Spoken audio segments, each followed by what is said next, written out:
not that great anymore. Yeah, I always. In fact, going to Montana, I used to do it, but it's all at night. Oh. Yeah, so you can see things both ways. Okay. I don't see this little thing on here. Usually Well, this she's is in on. the audience, so I don't want to totally butcher it. Does this thing need to be turned on right here? Yes, are we ready? How about, does this usually have it on? It will be as soon as I click go. All right. Okay. I'd like to call this meeting to order. Would you please stand with me and recite the Pledge of Allegiance? I pledge allegiance to the flag of the United States of America and to the republic for which it stands, one nation, under God, indivisible, with liberty and justice for all.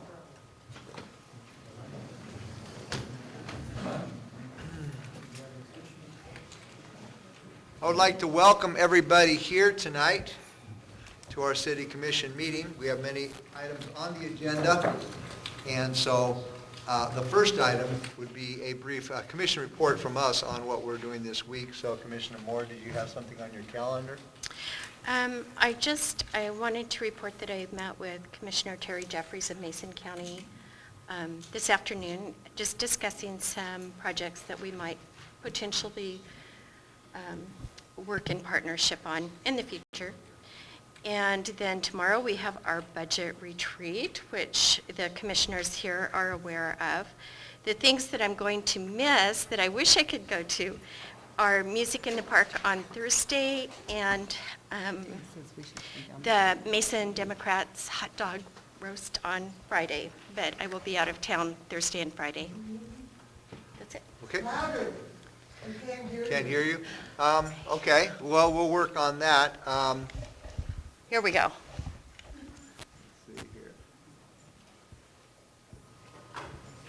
Commissioner Olson? Yes, I'll be at the retreat also tomorrow, but before that, I'll be on the radio again. I did such a great job last week, they've invited me back. And then Friday, I'll be having a hot dog with the governor, or so it's advertised as. And then Saturday, I want to announce the first inaugural pickleball tournament that will take place downtown Railroad between 3rd and 4th Street. This is an event I've organized to bring some activity downtown. And all the proceeds will go to the school backpack food program, which is a program that feeds underprivileged kids meals for the weekend. And then the cost of admission are cans of food from everybody that just comes to watch. And that'll go to the food bank. So I'd really like to see a crowd downtown because I think this will be an event that will continue on, and I've gotten lots of positive feedback from it.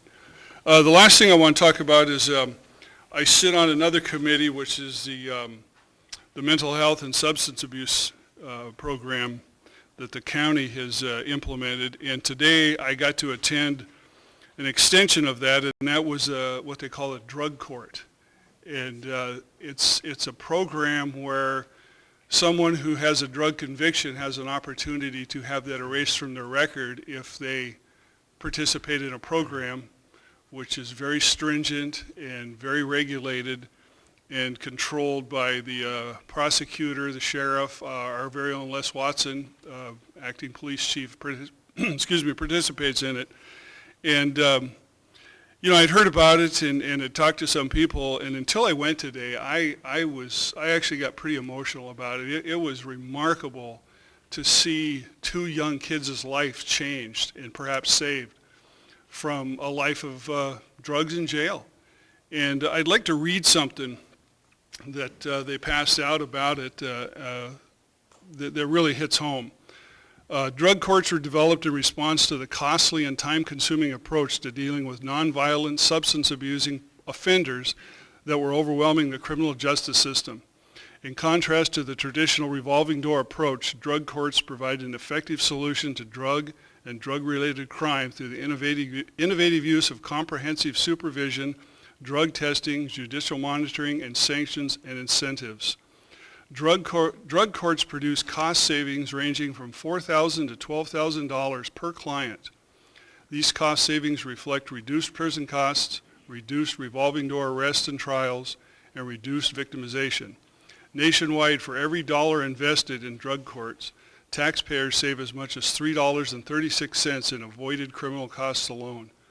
My daughter works in Washington, D.C. and has attended a number of public health-related seminars, and Washington State is actually recognized quite highly throughout the nation for its drug courts. So I just wanted to bring a little awareness to that, to the folks out there, that this is a program that's just tremendous when you see how it affects so many families. You know, both these young fellows that graduated today had children and mothers and fathers, and it was, you know, everybody was crying. It was just, it's pretty remarkable when you see a life saved like that and turned around. So I just wanted to kind of bring that up to everybody and come see one. It'll really open your eyes.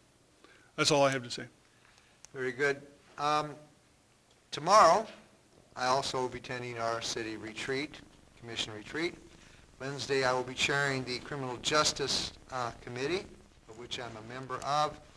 And on Thursday night, I'll be attending a Green Diamond Chamber event at Mason Lake Park there and get a little education on trees. So that completes our commission reports for this week.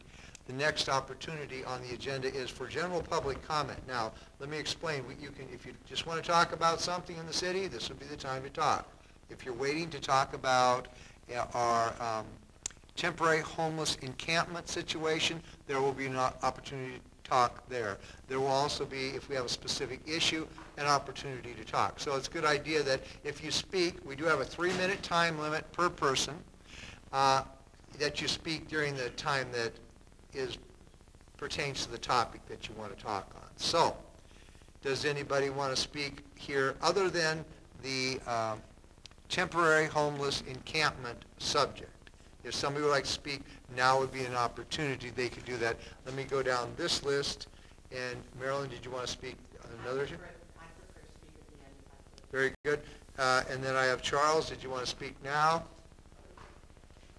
Okay. First will be Charles Orthman, I believe.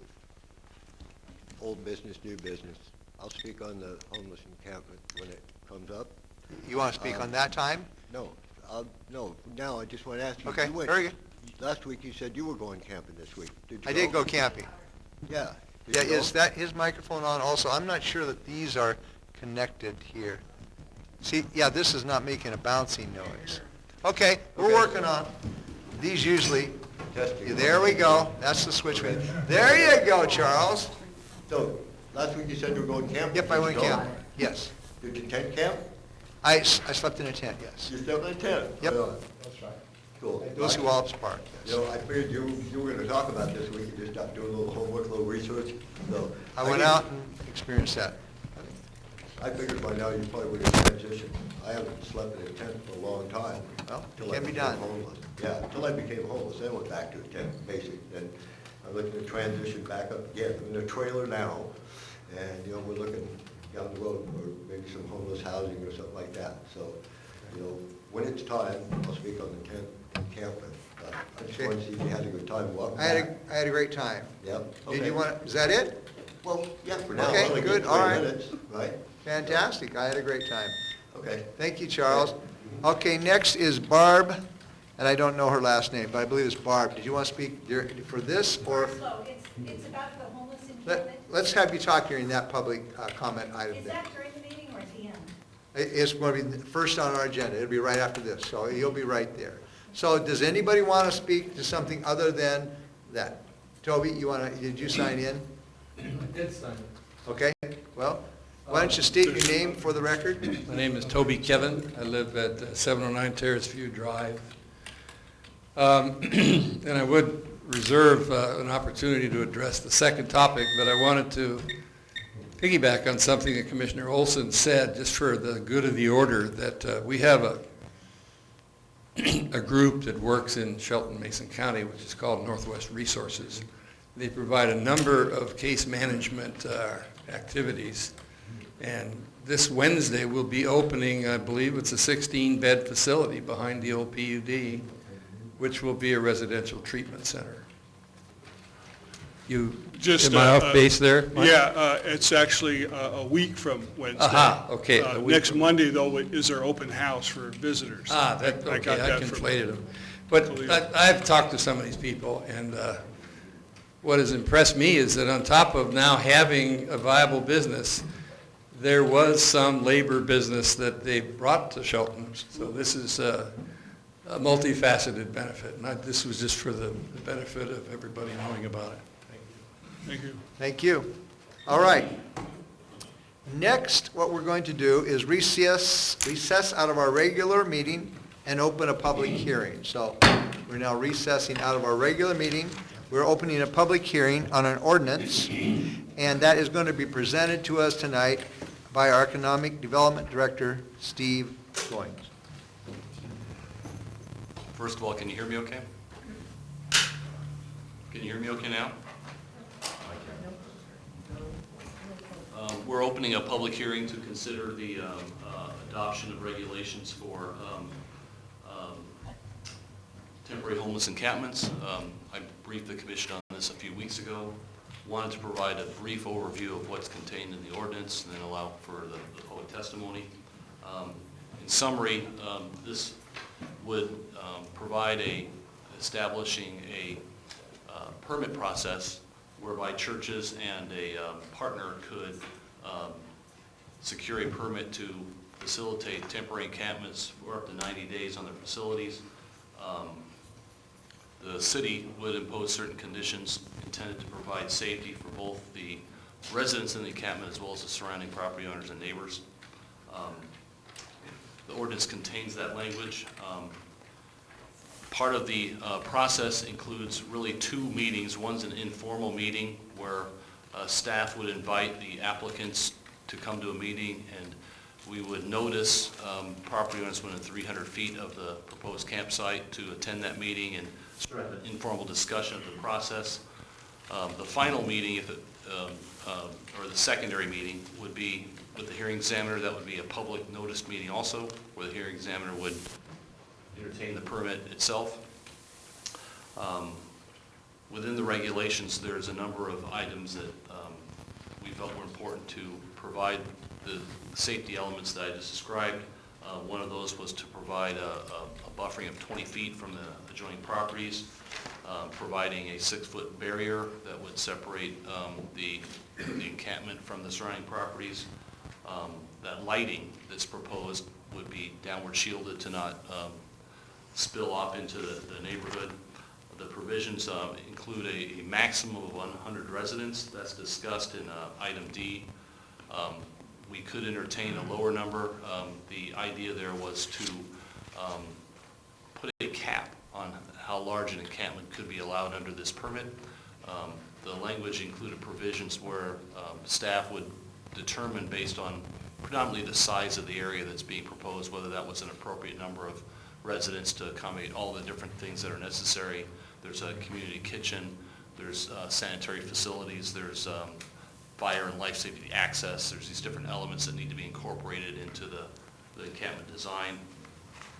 The facility would need to provide some sort of parking, and that could be a shared parking arrangement or something that's on site that has dual purpose, but there would need to be some sort of recognition and dedication of parking for staff and others that need to come to the site to be able to park there.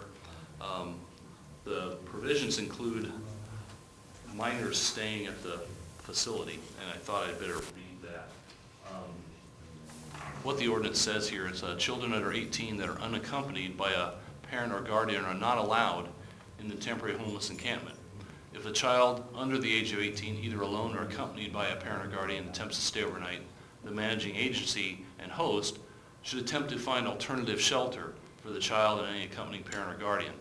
Children under the age of 18, unaccompanied by a parent or guardian, may stay overnight in the temporary homeless encampment only if the managing agency and host determine that a more suitable overnight accommodation for the child and parent or guardian is not available. So there's a provision that allows that, it's just not encouraged. In addition, there's a code of conduct, and this code of conduct is really a hallmark to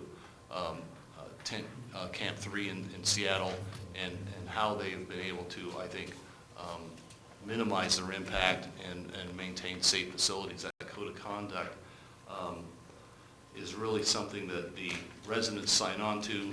It provides certain provisions for ensuring that all of the residents and the surrounding property owners are not burdened by, poor activity, essentially. Those basically mean that possessing illegal drugs or alcohol is not allowed. You're not allowed to get violent. You're not allowed to open flames. I'll discuss that in more detail in a moment. You're not allowed to leave the camp and just start trespassing on neighboring properties. And you're not allowed to litter around the area. You're not allowed to make it look unsightly and start throwing trash around.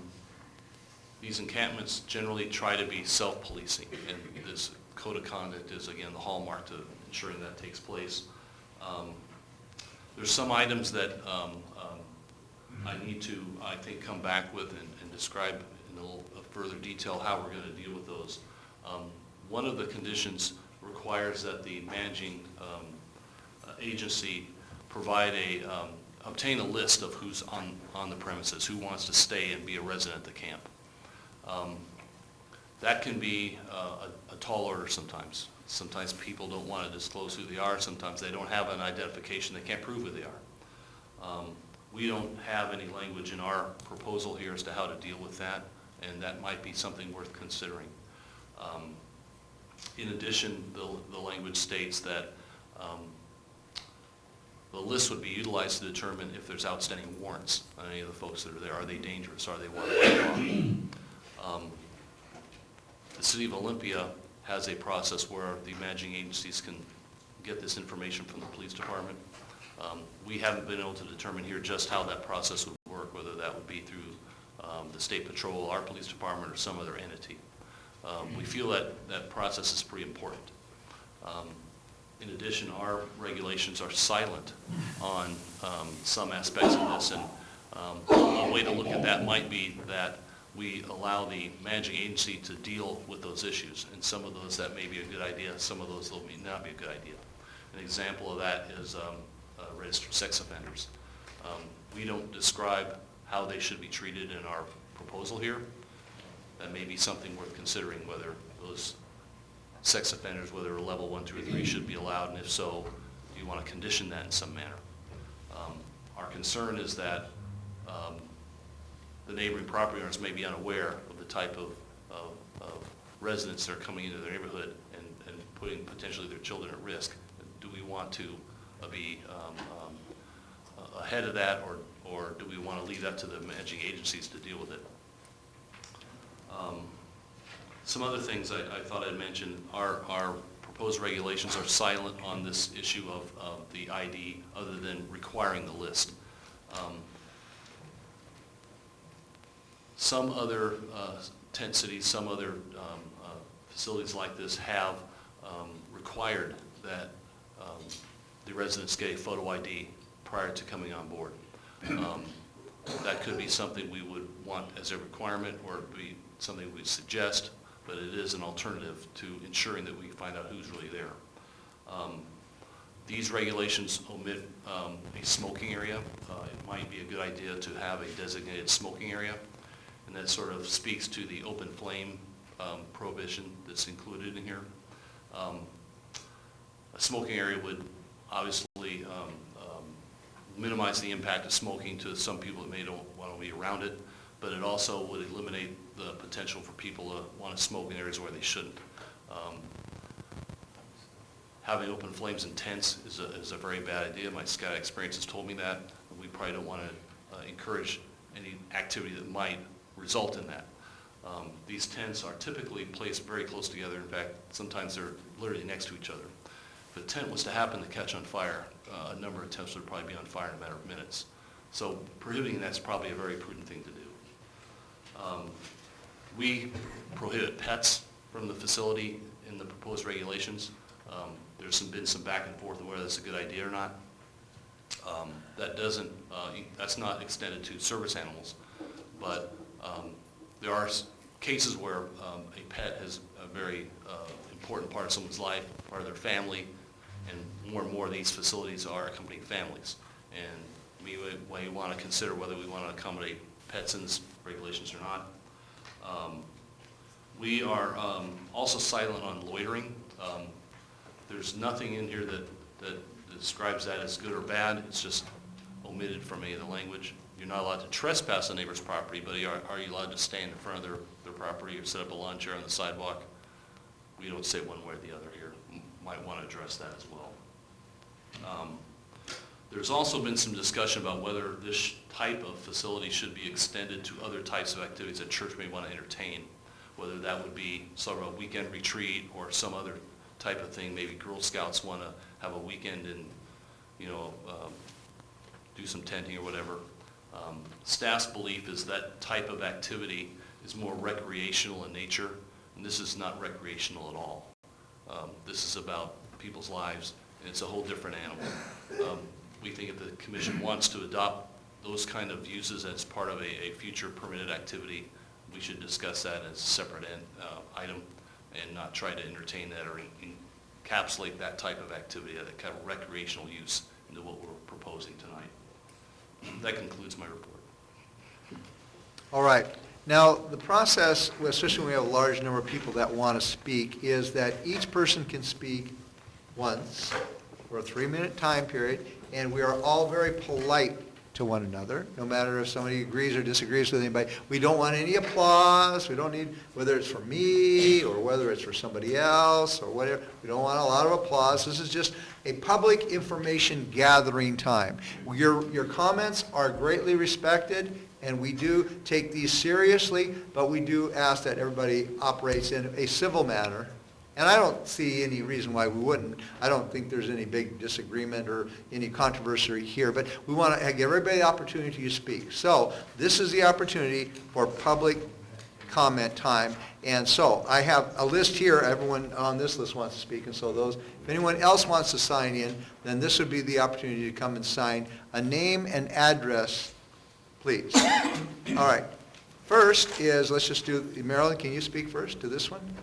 You want to speak at the very end? Yes. You're like the roundup, what do they say? You're rounding everything up, right? Well, what I have to say is I'm the first one. Okay, no problem. Then let's go to Charles again. Charles, this is your opportunity. Come on up.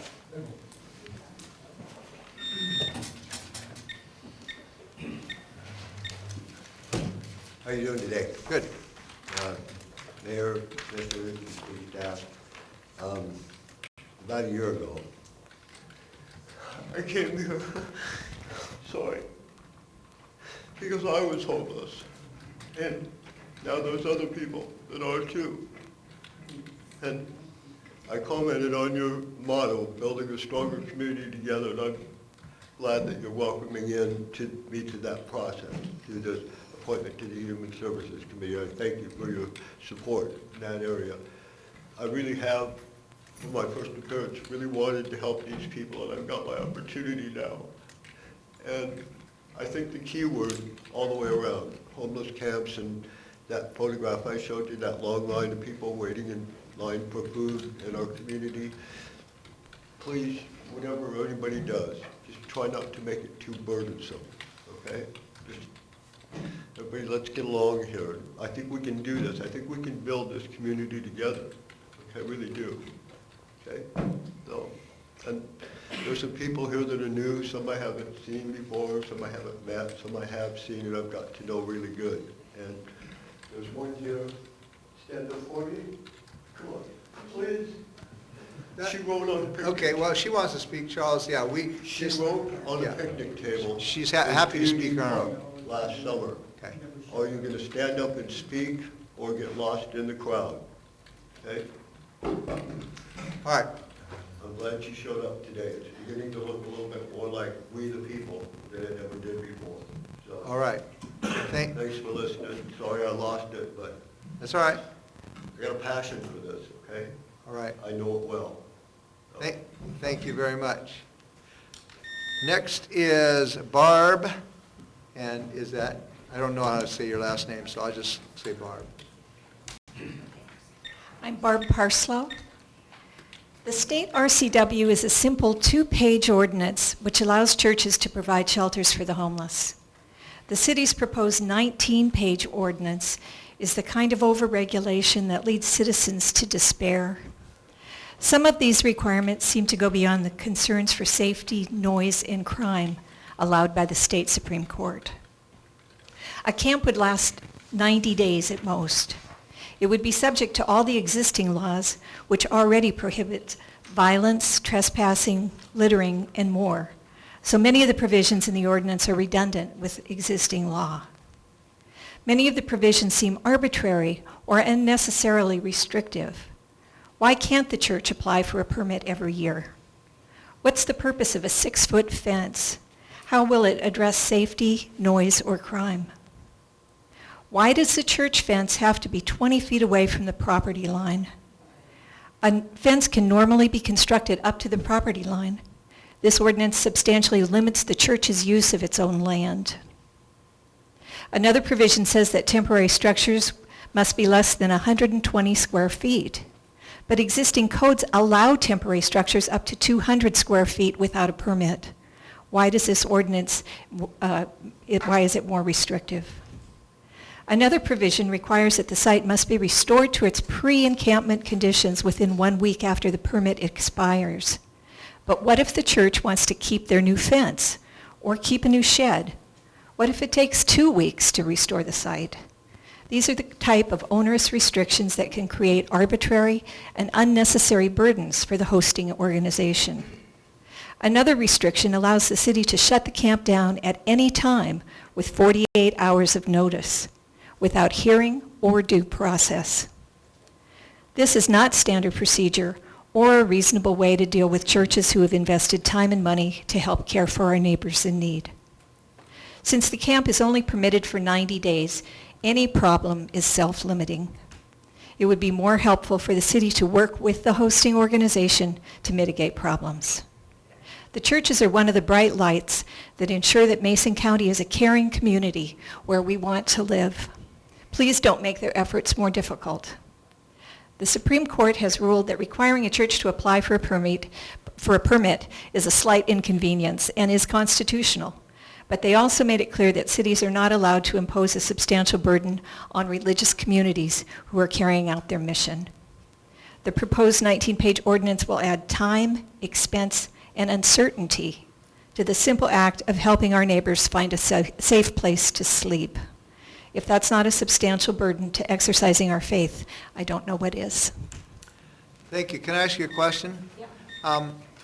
You said 19-page. Now, I think that I don't think we have an official 19-page ordinance. I think we're in the process of putting some together. So let me just get a clarification on that. Steve, could you answer that question?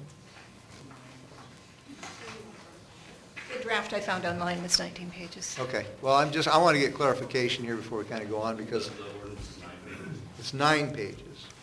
Okay. And again, it is still in the process. That's what we're doing here. So, okay. Thank you for your comments. All right, next, Toby, did you want to speak to this issue? I'll defer for now, thank you. All right. All right. Number of names here. Patricia, would you like to speak at this time?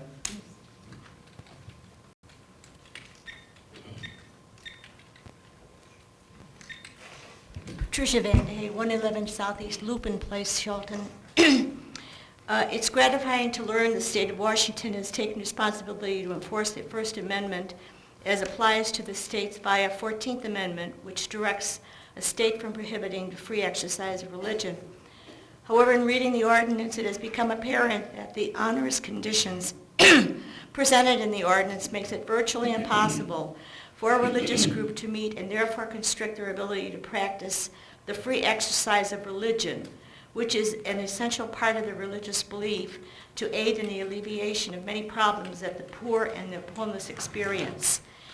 The RCW 35A 21360 states what you cannot do, imposes conditions other than those necessary to protect public health and safety, and that do not substantially burden the decisions or actions of a religious organization regarding the location of housing or shelter for homeless persons on the property owned by the religious organization.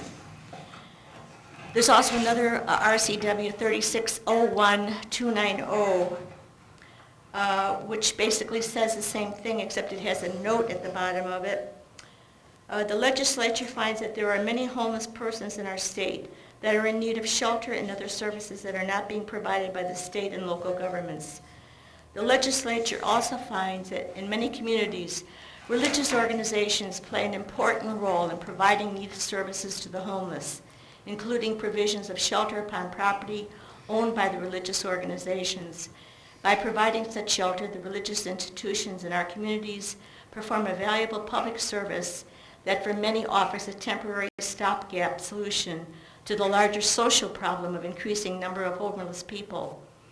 And then they make one other paragraph here. The Act provides guidance to cities and counties in regulating homeless encampments within the community, but still leaves those entities with broad discretion to protect the health and safety of its citizens. It is the hope of this legislature that local governments and religious organizations can work together and utilize dispute resolution processes without need for litigation. Therefore, it is respectfully requested that the City of Shelton arrange for a meeting between city representatives and public representatives to adjust the severity of the ordinance number 1855-0814 requirements to both protect the health and welfare of the public and provide assistance to this project, and thus fulfill the city's obligation to both RCWs. And I submit this to public record. Thank you. All right, next is Joe. That's you? No, I want to do the same respect to you that I do to other people. If I have a chance of messing up your last name, I'll just use first names. Hi, my name is Joe Michael. I hang out at St. David's Church in Shelton. And I wanted to try to be brief here. The problem is that there's a lot of camps in and around Shelton. Say the problem is that there are a lot of camps in and around Shelton, and those camps are on property and they're there illegally, and they're subject to being broken up, and items that people have worked to get, tents and sleeping bags, confiscated. The property owner is also being burdened in the sense that his property is being violated. So these possibilities of having religious communities provide for a tent city is a wonderful resolution, could be a wonderful resolution. I want to speak to the ordinance itself in just a second, but what I would say is that I think it's significant enough to farm this out to the proposed Human Services Committee and give it a more considered time to hear testimony in front of the Human Services Committee about the various kinds of issues that are surfacing even tonight. I think to rush to get the ordinance passed so we can satisfy some audit is a disservice to the people that we want to serve, our neighbors, and it's a disservice to the religious community. So I would suggest and propose that this be farmed out to that Human Services Committee with an end date, so it doesn't take forever, but with an end date, so we can take some more time with this. The other thing I would say is that there are a number of pieces of this ordinance that are a little insulting, actually, to the religious community. Insulting in the sense that you want to tell us how to manage our property, as if we don't want to be good neighbors. So we have to do things like what have been mentioned before. We have to restore it within, 48 hours, or, we have to do stuff. We're kind of cutting through that divide between church and state by the state coming onto our property and managing our property. And we'd love to have you come. Public safety is wonderful, public health is wonderful, but we don't need you to come and manage everything. So that's kind of insulting. And then the other part that I want to say is that I don't want to be an arm of the police force. I don't want to be an agent of the police force or the city police. There are exclusionary criteria that we will enforce because we don't want to have problems. But I don't want to be an arm of the agency. And so I've written a couple of things here that I object to in this proposed ordinance. And it could be mitigated by farming it out. Thank you very much. Thank you very much for your comments. Next is Gary.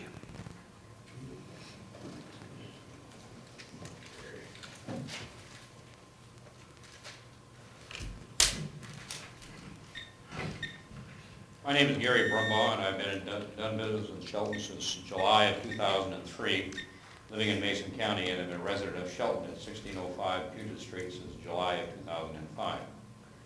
I object to the city's involvement in the homeless situation in the city because by the definition of justice, you can only take charge of a rebellious homeless person who is on a public sidewalk or street of the city. What goes on within a business or in a church in regards to a rebellious homeless individual is up to the manager of the business establishment or the pastor of the church who is serving the needs of the homeless. If they choose to call the police and take away a rebellious person, homeless person, because they are calling for justice, that is the responsibility of the city and the only responsibility. What I observed in local Shelton newspapers regarding the issue of administrative control by the city of homeless shelters is exactly what I observed in San Jose California during 1980s and 1990s. The results were wonderful for big business, big pharmaceutical corporations, psychiatrists and psychologists, and friends of the city elite. They all made a lot of money for a supposed good, but it was a disaster for the churches who put up their money and served the homeless meals and gave counsel for many varied problems that the homeless have. The homeless was a disaster, for they were tricked by the psychiatric community into taking psychotropic drugs, which further compounded their mental problems, in some cases caused them to commit suicide. Many of these homeless people have already experimented with illegal drugs, which got them in trouble with the law and became the words of the court, and became wards of the court, and placed on legal drugs by the psychiatric community. This has been a major scandal across America for the homeless as well as our children and youth in the public educational system for the last 30 years. We don't need any more commissions to study the issue of what to do with homeless, but leave it in the hands of the churches where it belongs. The job of churches is charity, whereas the governmental job is that of justice. When individuals refuse to respond to charity provided by a church, they should be turned over to the government for justice on a case-by-case basis, solely determined by the pastor of that specific church. What this community needs is resounding no to an unelected administrator and his or her builders of infrastructure, elected or unelected, who are nothing more than talking heads with no power whatsoever. We need to bring in elected mayor and elected city council members who will represent specific neighborhoods without any at-large members. This was the form of government that Shelton had before 1943, when the citizens were hoodwinked into putting a commission form of government into law. In Russia, they call them commissars. In America, we call them commissioners. Taxpayers need to have a form of representative government that will serve their needs, not the elite as seen in all the collectivist forms of government around the world, i.e. socialists, fascists, or communists. The city is coming apart at the seams, and the taxpayer/voters need to take action now so that good order can be restored before it is too late. Thank you for your time and consideration of my commentary and proposals. Thank you. You're welcome. Next is Nathan.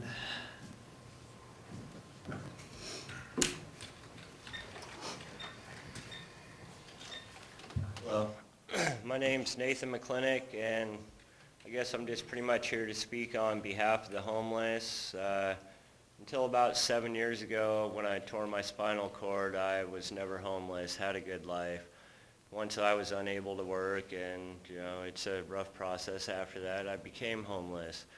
And around the city of Shelton, being born and raised here 33 years, I can honestly say I love this town. I've heard people talk a lot bad about it my whole life, but I loved it with everything. And once I became homeless, I started realizing that maybe people that were in charge of this town or something weren't addressing the problem of the homeless. And outside of that, I've never seen a problem here. The police have came through our camps. They've been on a level with us. They've worked with us, and there's never really been a problem with all the camps everywhere except for maybe litter. And that's because they were trespassing on other people's land, which the people that own the land didn't even see the problem until the police were brought through and seen these camps and all the litter. But outside of that, encampments have worked great. And, you know, we've always policed our own, as, you know, a figure that was used earlier, and it has worked just fine. And I just believe that if the public officials and the community came together and actually worked on the problem, this probably should have been solved a long time ago, because this is a very good community, a very small community, and everybody here does know how to work together. Thank you. Thank you very much. All right. Next is, I got this last name, Mark Wood. I can pronounce, no, you okay? All right, and I believe it's Dallas. Would you like to speak?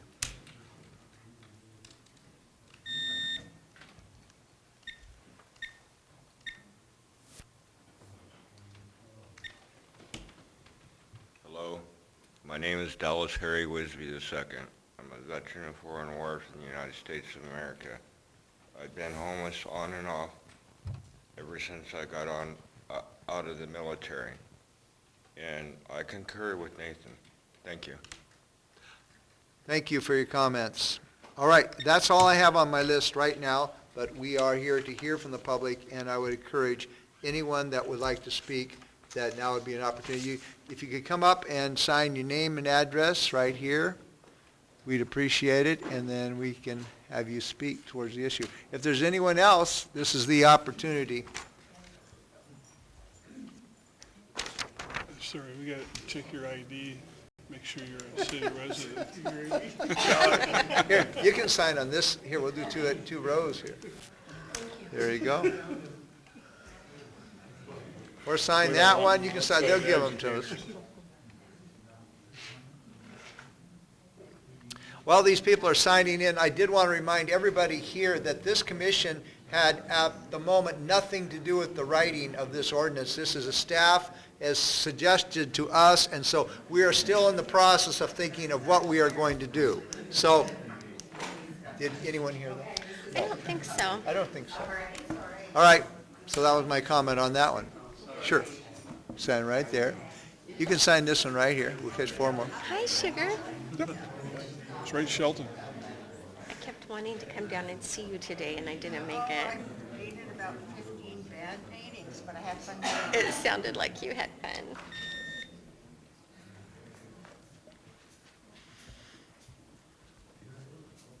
All right, thank you very much. All right, I believe if, I have a problem even reading first. Is that Reed? Rod? Rod? Why don't you come up first, Rod? Yes, my name's Rod Whitaker, and I live at 223 North 2nd Street.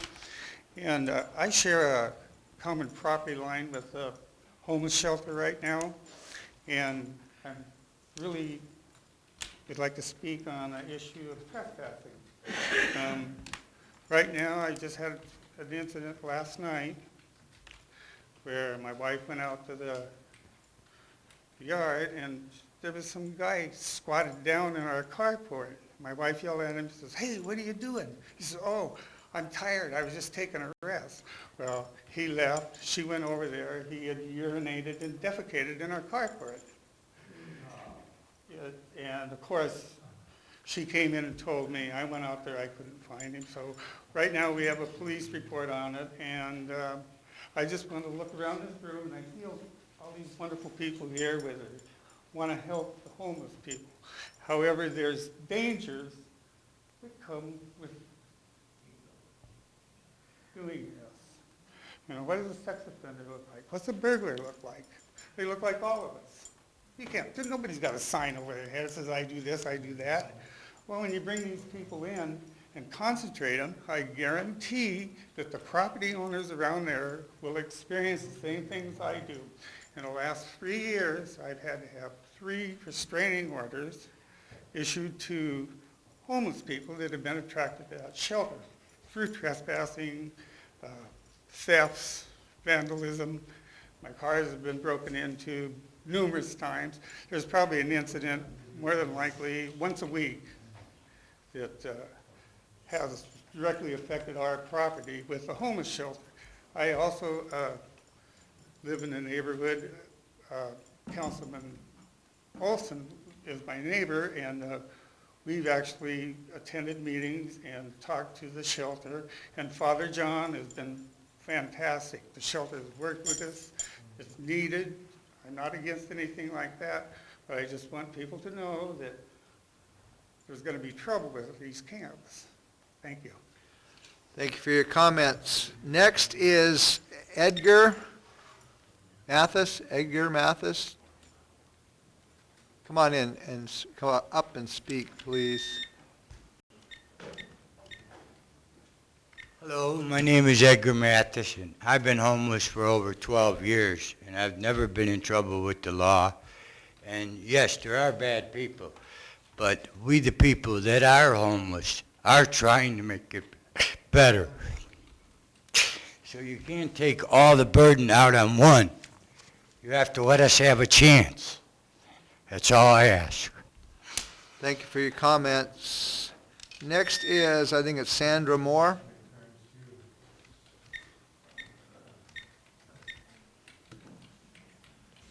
Hello. The reason why I'm here today is because my church group does meals. And a friend of ours that helps with us, he has been with the cold weather shelter. And he has had times during his tenure with the cold weather shelter, he has had to turn away families because he wasn't allowed to let them in, small children and that kind of concern. And all I could say is that I'm very much in favor of a tent city, willing to put my own labor into it if necessary, my time, whatever I can do. It is a good idea. That's all I have to say. Thank you. Thank you. Next is, it looks like Connie Simpson.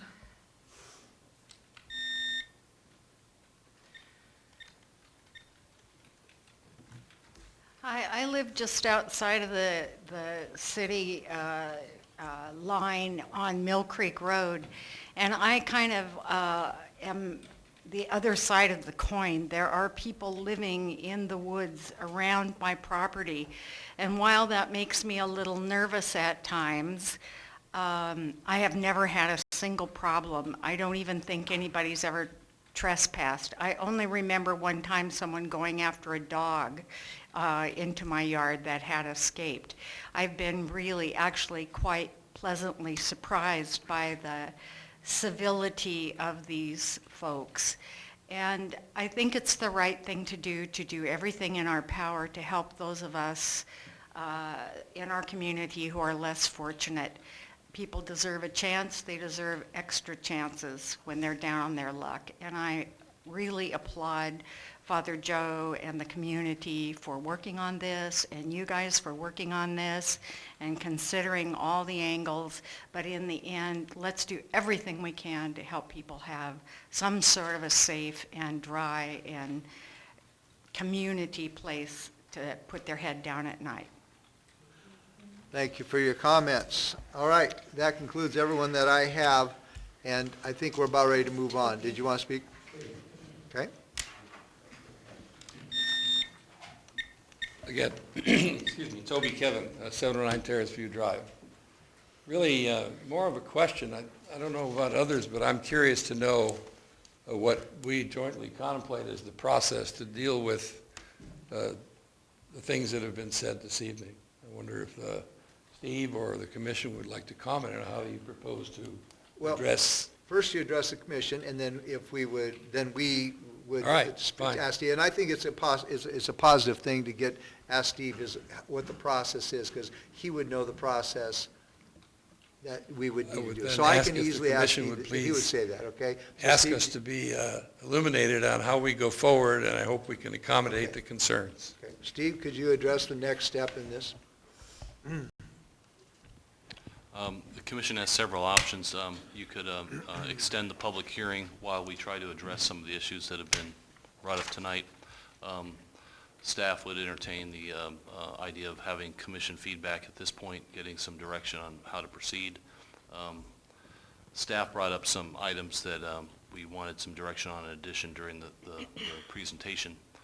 Based on how quickly we can address those items, I think would determine what the next steps are. The formal process is, of course, a first and second reading of the ordinance. What we need to figure out is what the ordinance needs to contain. Okay. All right. Excuse me, I got a little frog in my throat, but he'll go away. I think what we'd like to do now is give us an opportunity to speak to this a little bit. And again, as I said earlier, we did not write anything. We did not even, this is staff brought forward this. Based upon some concerns, I think that it is something we want to be in compliance with state law and insurances and things like that. So this is kind of fairly, we're working our way through this too. So this is an opportunity for us to speak kind of how we might feel about the subject, and then probably make a decision tonight on exactly if we are going to extend this public hearing process, go back to the drawing board, you know, what we're going to do. So I guess I would like to hear my fellow commissioners, and I would chime in on some of our thoughts about this issue. So Commissioner Moore, did you have?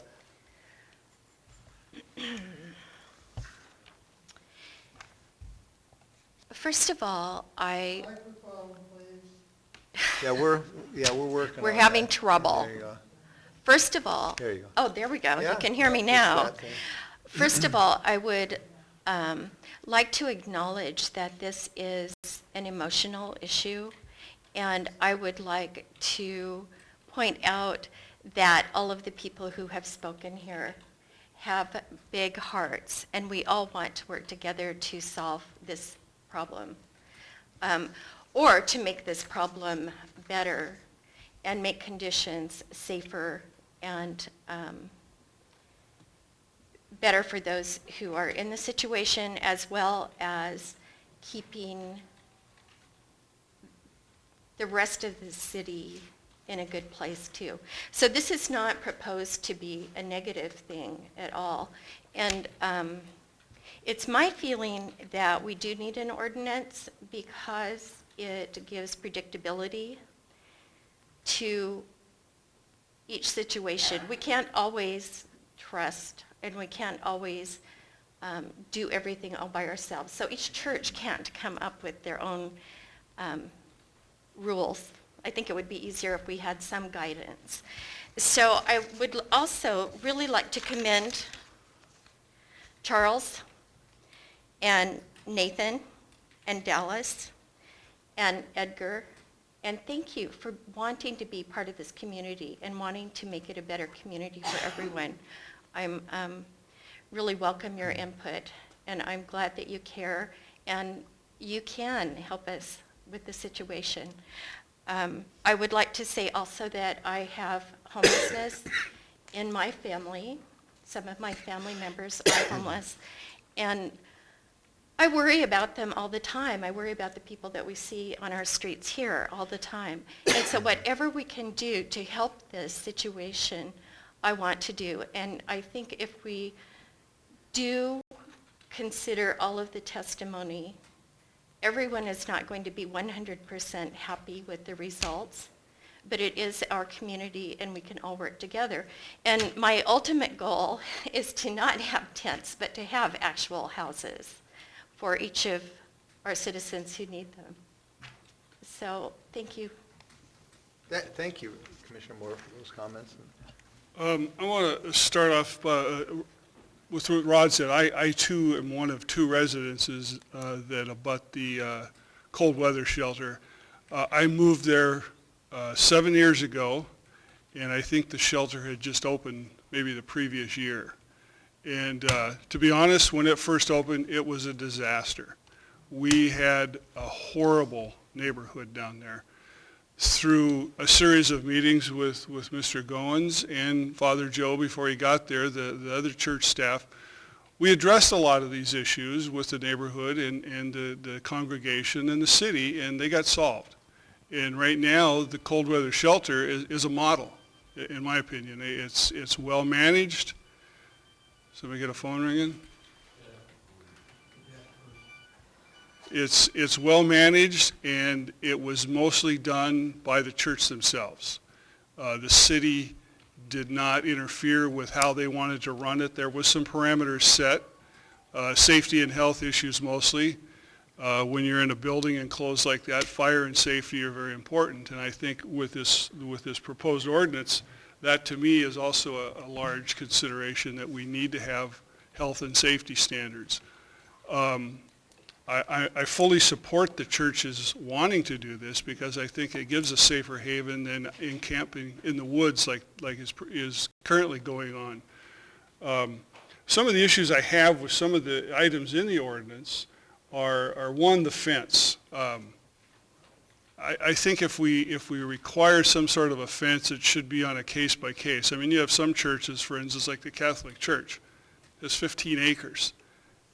Where do you stop the fence? Where do you start it? It just seems a little ridiculous that we have a one-fits-all, one-size-fits-all thing. I think that each church should get to determine on their own property how they manage it, as long as they can meet some safety and health, minimum safety and health issues for the city.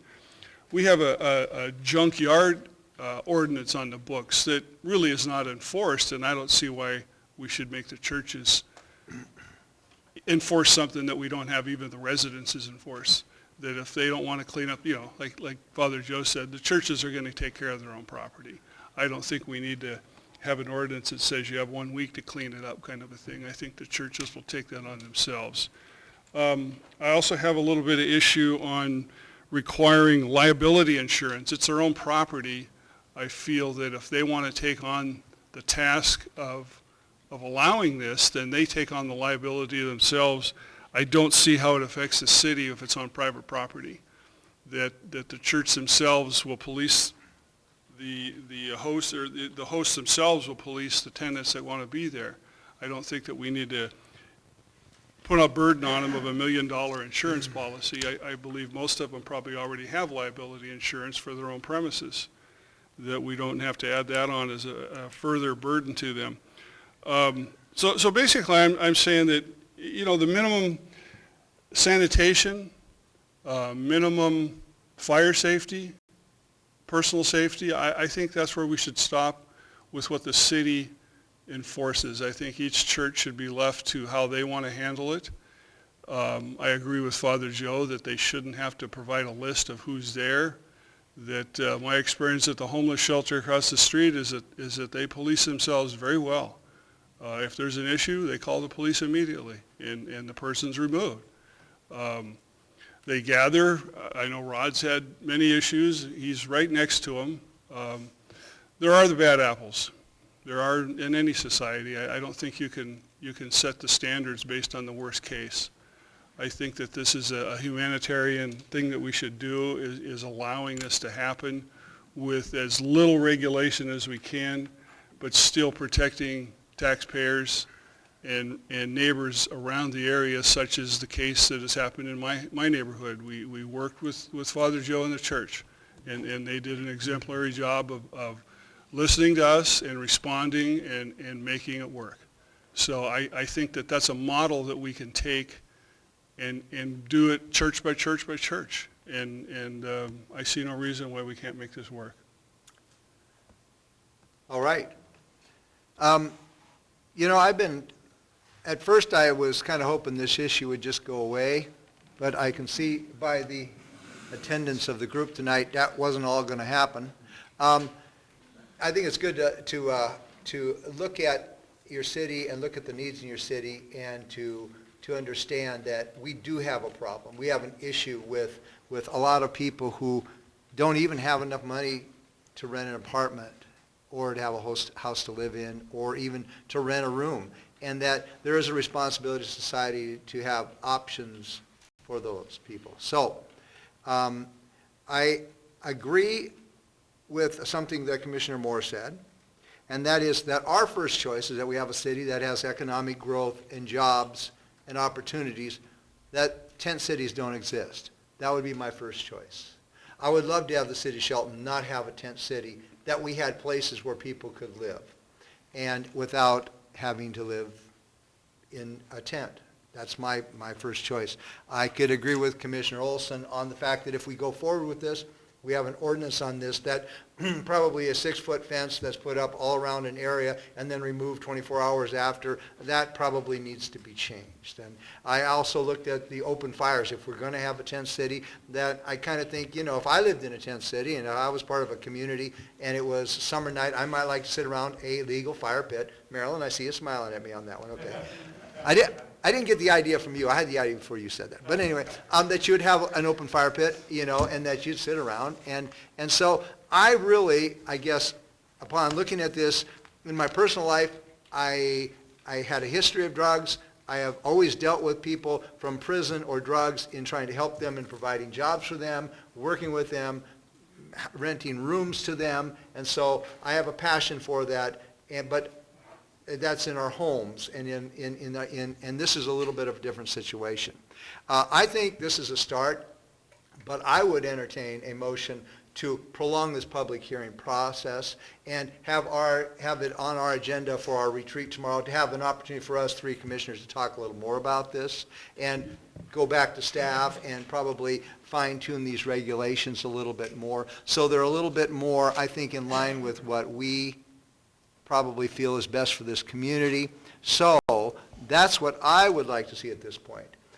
Is probably, I would like, you know, move on, but I don't think we're ready to move on. I think, you know, so you want to address that possibility there?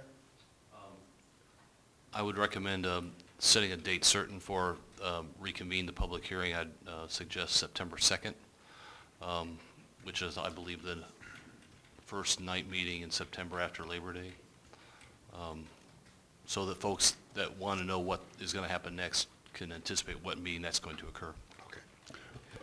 Can we, I like the idea of letting the Human Services Committee weigh in on this also before the public hearing to get their kind of consensus on it. Is that possible? According to your agenda, we will be adopting this commission formally later this evening. So give them a that first- committee has not had an established meeting yet to start to be able to begin a process to come back to the commission. So that would extend the Seems time like- period. You could certainly have that option, but that would be much later than the September 2nd commission meeting. So I guess I'm chairing the meeting, and I'm kind of looking for what we need to do from here. Is there a concurrence amongst this commission that we probably need to look at this a little closer then? Yes, but I also agree, I would like to have the Human Services Committee have an opportunity to weigh in before we finalize. It appears to be what you would like to see. I don't know that there's a rush on this. I mean, there's like, has to be done right now. What is your take on that, Mr. Goins? My suggestion, based on what you're saying, is to allow the Human Services Committee to have some time to deal with this. We would not continue the public hearing. We would just renotice a new public hearing once they have some comments to bring forward. That might be several weeks out, but then we're not in this limbo land of what's happening next. We have a process in place, and we would just renotice the meeting once we're ready to come back. So in that situation, there would be opportunity for the public to come and comment still? The public could provide input in the form of attending the Human Services Committee and describing their concerns there, as well as coming back to the hearing once the Human Services Committee has something formal to present and commenting on that as well. Okay, I think we have at least a road to go on here, and I'm just going to look for a little bit of parliamentarian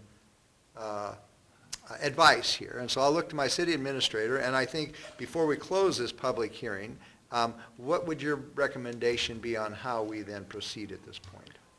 If I understand Steve correctly, I would proposed what we would do is close public hearing for this process, suspend this, get it to the Human Services Committee, get another recommendation to them.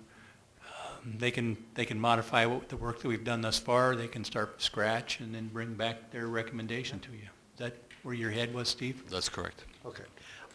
Any more comments on this, Commissioner Olson? No. Okay, here's what I think we're going to do at this time is we're going to follow those recommendations. So really this public hearing, we're going to close this public hearing now, return to our regular meeting. There will be no decision made. There's no first reading tonight. And I thank everyone for coming out, and we respect your opinion. Very good. So we are closing that public hearing, and there will be no first reading at this time. Thank you. Thank you. Okay. Next on our agenda is some old business, and that would be an ordinance. First and final reading, and it's a briefing by our Public Works Director, Greg Clark. Yes? Oh. Item F. Oh. Sorry, Greg, I was trying to get you out of here early. I take that back. We're not doing that at all right now. I have 3 pages, and I went to the 3rd page. Thank you. Next, we are recessing out of that regular meeting that we were just in, No, it's fine, thank you. and we are going to be opening up a new public hearing. And that will be a vacation, it's a portion of property on Madison Street that looks to be vacated, and that will be brought to us by our staff, and I believe this is Michael? Yes. That's correct. There you go. Thank you. And I'll try and keep this short. This is a vacation of public right-of-way. It's a process that's dictated by state statutes. I don't have the RCW right in front of me, but there's a specific RCW that specifies the process. First step is a resolution adopted by the commission actually setting this public hearing that we're having tonight. That process was done in late June. We then noticed the public on this hearing by placing an ad in the Journal, also on our website, and then actually placing physical notices at the site, as well as at the county courthouse and the bulletin board over at the post office. The property we're actually talking about at this point is a section of Madison Street between F and G Streets up on Mountain View area. This is adjacent to Callahan Park. Callahan Park is actually one of the 5 adjoining property owners to this section of right-of-way. 4 other residential property owners actually signed on to this vacation request. And so in talking with the park, they actually are in favor of this as well. Application was reviewed by myself, our Public Works Superintendent, all of the crew leads, as well as our park manager. And in determining whether we should bring this forward, we really look at 2 things when it comes to vacation or right-of-way. Does it impact our ability to extend our street grids in the future? And/or does it impact our ability to serve, continue to serve utility services to our customers? In this case, with the reservation of a 20-foot utility easement, everybody feels that this is an appropriate vacation, and it will not negatively impact our street grid system nor our ability to serve utilities. Primary reason for the grid system not being impacted is the southern half of this is actually in the edge of the park in the ravine there, and it would be problematic to extend the right-of-way through there as part of our grid system anyhow. At this time, we are done with our presentation and open it up to questions and comments. First, we have an opportunity for public testimony on this issue. Yes.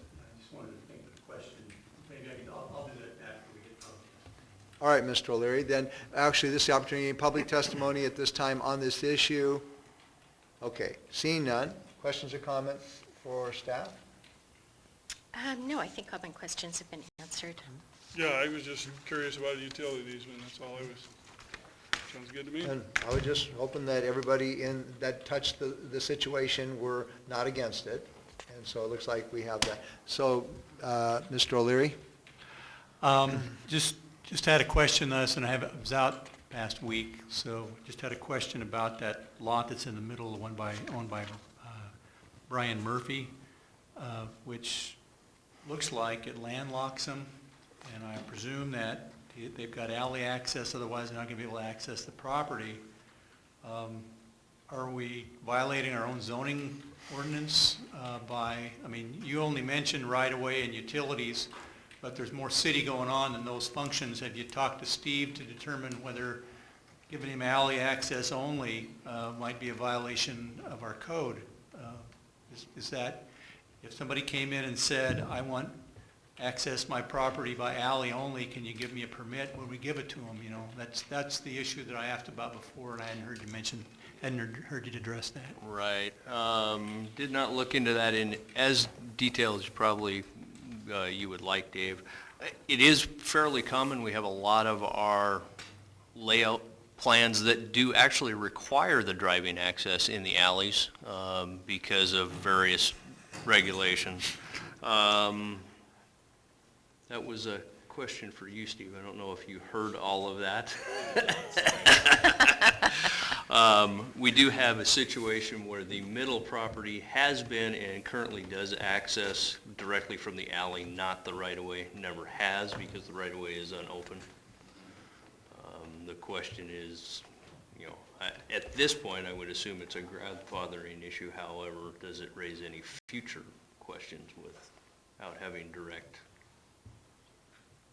Well, the fact that they're historically taking access there would tell me that that's not you're not making matters worse.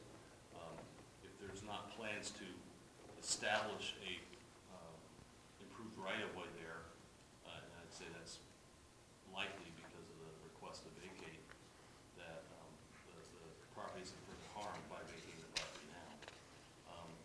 It's not uncommon to have a condition where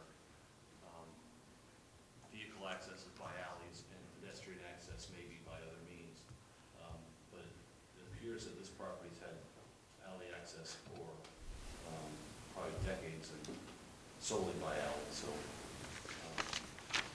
I'm not interested in holding this up unnecessarily. I'd just like for Steve to take a closer look at it, make sure that we're not shooting ourselves in the foot here. Okay, so at this point, what is the recommendation to postpone this, put us under old business for next week? Well, it's a public hearing that they're scheduling for the first, action date next week. I'd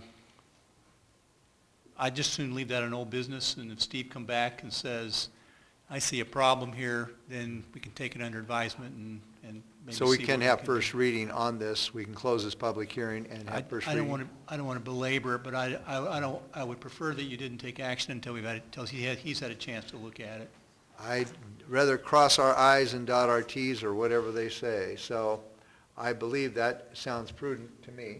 Commissioner Moore, Commissioner Olson? Yeah, I got no problem with that, although I would point out that the Graft residents, even though their address is F Street, I believe they access also their through the alley right there. I believe so. Their vehicle access is definitely through the alley. I don't remember from looking at the site several weeks ago now, actually, whether they have any pedestrian access off of F Street. I think their front door faces the alley, actually. I think you're right. Yeah. The applicant is here. She can probably answer that question as she lives there. Would you like to come up and talk to this issue? That's Tricia, right? That's correct, Tricia Willett. On the graph, there is no other access. There's absolutely no way. It's all ravine. I spoke with Mrs. Graff. I mean, it's a lovely home, but every access comes off of an alley, doubled up, basically. She can come off of any alley 3 different ways to get to her house, but there's never going to be anything off the other side, because on Mr. Murphy's property even, he could come in if you really were going to try to push it to get in there, to make it so he could get in there. There would be not enough room before the edge of that ravine starts to actually turn a vehicle around or anything. So, I mean, it would be pretty tight. But yeah, the ravine kicks in pretty quick after the end of my property and really affects Mr. Murphy and the Graff property. Just So in order to get any kind of an access, they'd have to do a huge fill and grade there Yes. to make a Yeah. street, a driveway of some sort. Yeah, and I noticed on the maps, they have been changed online to show that Madison veers off down that alley, just so, because I had a concern that if somebody living in that Murphy's home called and you just went by the map, you would end up sitting there looking for a house, which people do. So that was kind of, it's kind of a unique situation because of the way the ravine cuts into their properties.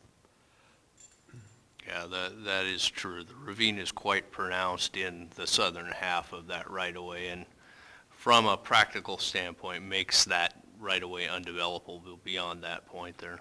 I just don't want somebody to come along in another 15 or 20 years and say, oh, this is a non-conforming house. Sorry that your house burnt down, you can't put it back.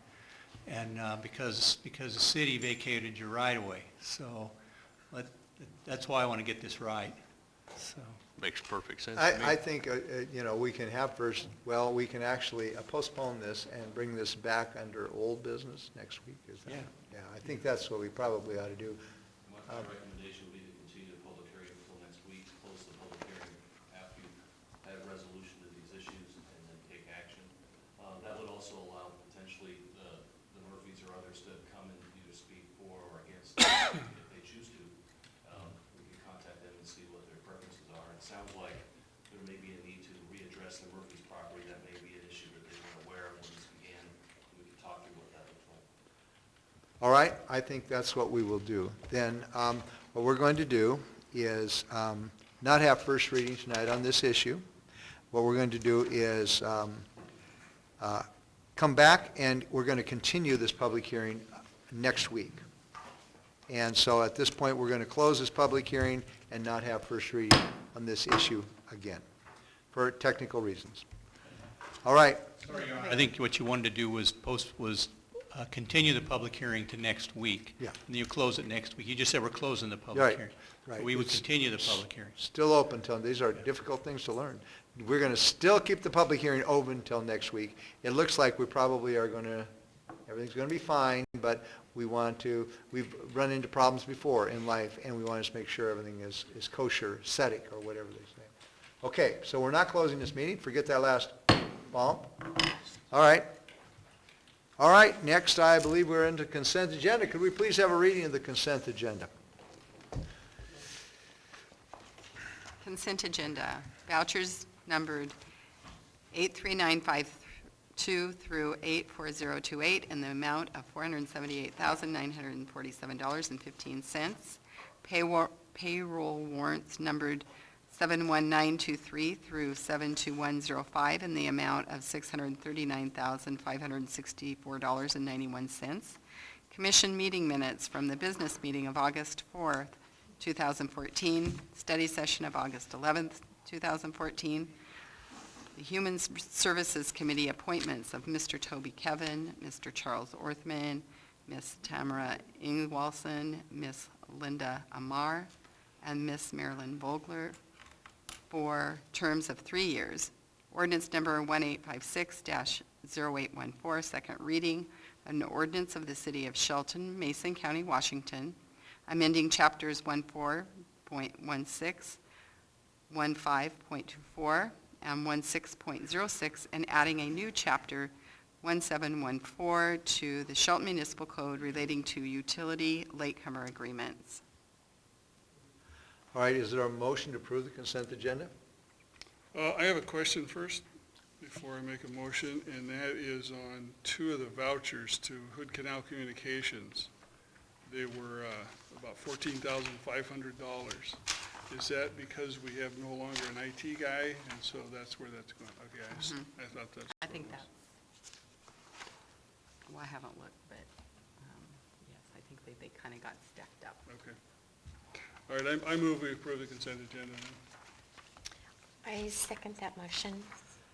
There's a motion and a second. Any further discussion? I would like to thank all of our members of our Human Services Committee for being here tonight. Thank you so much. It looks like you're going to be busy. We have a lot for you to do, and I appreciate your willingness. So thank you for all attending tonight. I second that. Back to the consent agenda. So there's a motion and a second to approve the consent agenda. And all those in favor signify by saying aye. Aye. Aye? Aye. Opposed? The consent agenda passes. All right, thank you.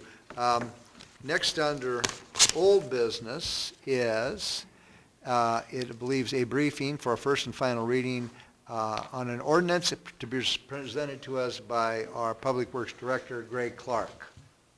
Mayor, Commissioners, thank you. This was briefed to you last week, and we carried it forward under old business because there was a question with regard to whether stormwater should be included in this. That was determined that was not necessary, so the ordinance is fine as written. This ordinance was prepared by our legal counsel. RCW's changed at state level and required us to redo our ordinance to align and be consistent with state law. So this particular ordinance,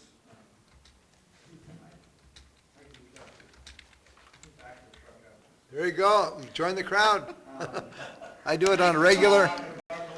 Yeah, okay. That's all right. Boy, I'm all messed up. That's all right, we're One going to thing on the start agenda, over. and I Yes, goof it all. Mr. Greg Clark, would you like to introduce your subject? Mayor, Commissioners, good evening. This ordinance before us is the fire line ordinance, and this is an ordinance that came forward after we did an extensive review of what we needed to do in our capital with regard to our water infrastructure, and the ordinance that was brought forward here is really just a correction within what we brought forward, in that the only correction that's needed, we built tables of the rates that would apply to our customers. And the fire line ordinance, we omitted a line for a 2.5-inch fire line. We didn't really realize at the time we passed the ordinance that we had 3 2.5-inch fire lines out there. And so we need to literally just update the ordinance to reflect those rates, and those are contained in the attachment. And that's really the only change to the ordinance whatsoever. So, and in the spirit of getting this passed so that when the first billings for our August reads come forward, they will be mailed out September 25th. And in order to include the 2.5-inch, I'm asking that the commission entertain the idea to adopt, to have a first and final reading on this change, this modification for inclusion of the 2.5-inch meter tonight, so that we can get those billings all in the same billing process. Thank you very much, Mr. Clark. This is a public it's an action, so we have to have an opportunity for public comment on this action. If anyone would like to speak to this 2.5-inch water line issue, now would be your opportunity. Seeing none rushing forward, what we will do is move on and ask my fellow commissioners if there's anything they would like to comment on this issue. I think it's fine. I think it's fine. Yeah, I think it's fine too, just kind of a little bookkeeping thing. Who would have thought there was a 2.5-inch line hidden under that ground someplace? So, all right, it appears we concur that this is a good idea. And what we'll do is we've had enough information on this, and that we would now have a first and final reading of ordinance number 1857-0814. And Vicki, could we please have a reading of that ordinance? Yes, this is the first and final reading of ordinance number 1857-0814, an ordinance of the City of Shelton, Washington, amending Chapter 15.28 of the Shelton Municipal Code relating to water rates. All right. Now, under new business, we have one item, and that will be a briefing presented to us by our city engineer, Mike. I think we need a motion. Oh, God, I wouldn't doubt it. Oh, man, I think the 1-hour public hearing things kind of burned me out a little bit, but, okay, let's take this back just a little bit. We need a motion on an action item, right? Okay, so is there a motion to approve? It doesn't have it in my notes, and so that's why I'm a little confused on that one. I move we approve ordinance 1857-0814. Is there a second? I second that. All right. There's a motion, second. Any further discussion? All those in favor signify by saying aye. Aye. Aye. Aye. The motion passes after we had that first and final reading. Next is new business, one item, and that's going to be presented to our city engineer, Mike Michael. Thank you, Mayor and Commissioners. This is an item that, in looking back through our notes, we've talked about a few times in informal settings, but unfortunately hadn't brought it forward to the commission, and we're winding down the process to bring on a consultant here. This is the last of our federal highways funded projects that have been languishing and that we've been trying to get back in a condition to make highways and local programs at DOT happy with us. Back in April of this year, the city solicited for design services on this and actually received no responses, and that's when we started some informal discussions with various commission members. After discussing that with highways and local programs, they agreed that the appropriate process was to contact at least 3 design firms that might be interested in and work through a less formal process than the standard SOQs. Statements of qualifications.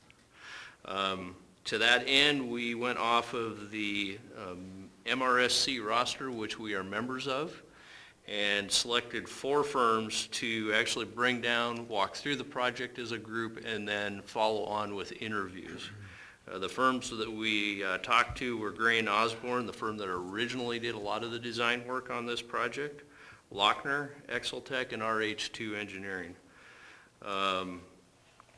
Our selection committee, after the process, unanimously picked RH2 Engineering, and basically the project we're talking about is the old Downtown Creek Sidewalk Project. It's been called Franklin Street Improvements, various names, but basically it is the concrete sidewalk caps over Downtown Creek, primarily between 5th and 7th along Safeway there on the north side of Franklin Street. The ADA ramps at the intersection of 7th, intersection of 5th, as they need to be done. They're fairly new, less work there to be done. And the intersections of 5th and Cedar and 4th and Cedar. We have negotiated this contract with RH2. DOT has approved the contract for its form, and we are actually bringing this forward this evening for the commission to award and approve this contract. We have structured this to go on to consent agenda for next week, but we are asking that the commission consider acting on it this evening as a timeliness matter so we can get this design moving and have it good and ready to build next year, possibly even be in a position to build some or all of it this winter, this fall. All right, any questions or comments for Mike Michael? Yeah, I want to push again for a little outside the box thinking on this. If we have an opportunity to have a city amenity with a creek daylight a little bit more along there by Safeway. You know, I have a creek through my front yard. Everybody loves to stop and watch the water, you know. Why are we going to do the same old thing again with a sidewalk over a creek when we have an opportunity to open that up and get rid of that chain link fence and make something of that? We are actually looking at options. Fish and Wildlife is going to have to re-permit this project as part of the process. And so we are looking at some options to do a little bit more of that, make it a little bit more appealing.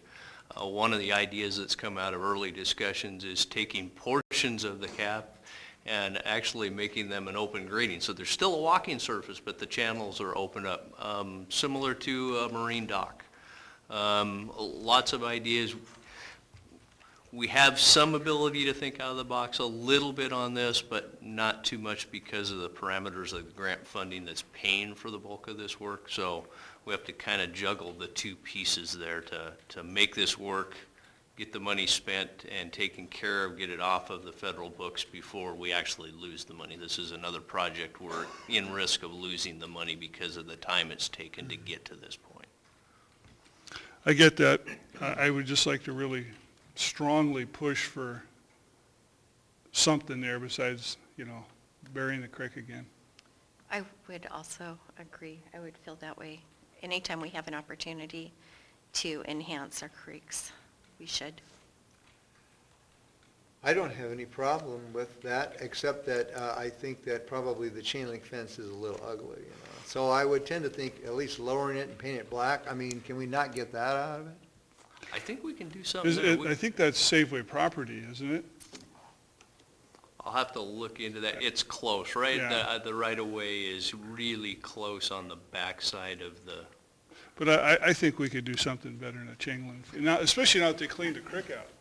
You know, it's really nice there now. You can actually see the water, and the ducks go up and down there, so, yeah.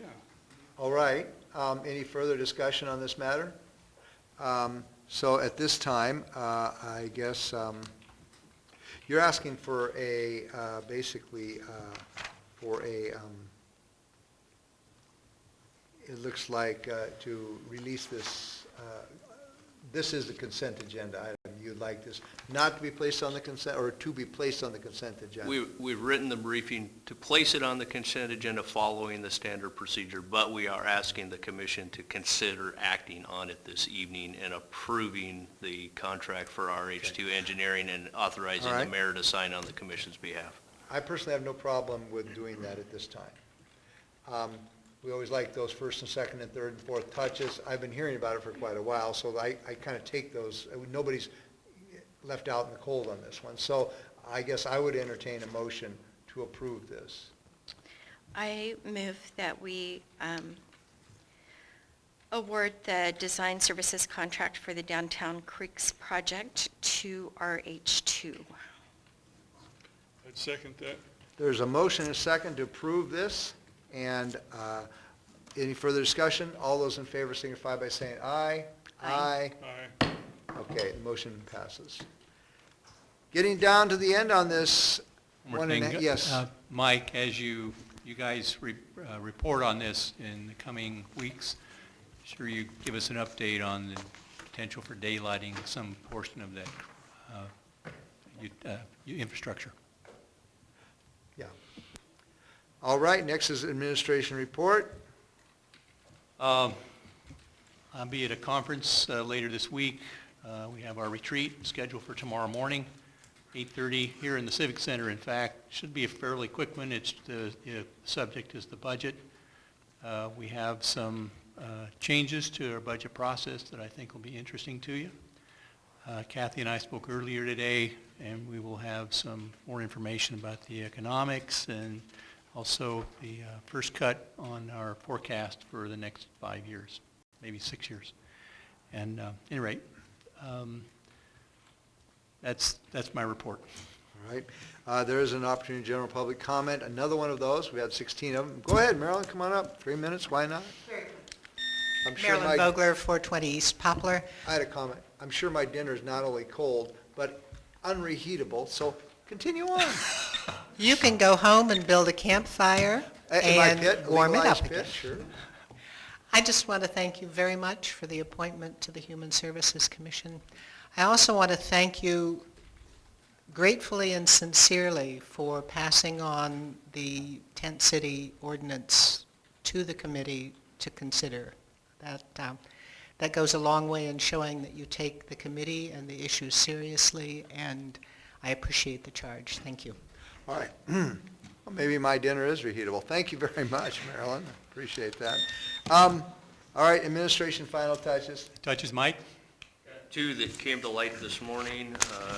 We're going to need to bring forward a briefing on the First Street restoration, part of the DOT's SR3 project for closeout with TIB. There's a form there that requires a commission signature as well as my own. We also need to bring forward a budget modification for stormwater related to the work that's going on at the Park and Ride project. Okay. Other touches? That's it, you're on. I have one final one, and that's, I'm going to plug the first ever Shelton pickleball tournament one more time, as long as I have the TV audience out there, that we need people out there. We need the support of downtown. We need the support of the residences to make this an event that's something to build on in the future. This is going to be great. Is that next Saturday? It's this Saturday. And at what time? 9 in the morning till probably 3 or 4. Come watch the old guys play. Okay, and you have to, you should bring a canned good to donate, that's your admission. Many cans of Many goods. cans of goods. And again, this is, you have a ball and it's smothered with pickles and you throw it? Is You that- you gotta come watch. Okay. I'm not giving away the I've secrets. never done a pickleball I before. want to watch it on YouTube, All right. since I can't be here. Anyway, our next meeting will be August 25th at 2 PM in the afternoon. This meeting is adjourned.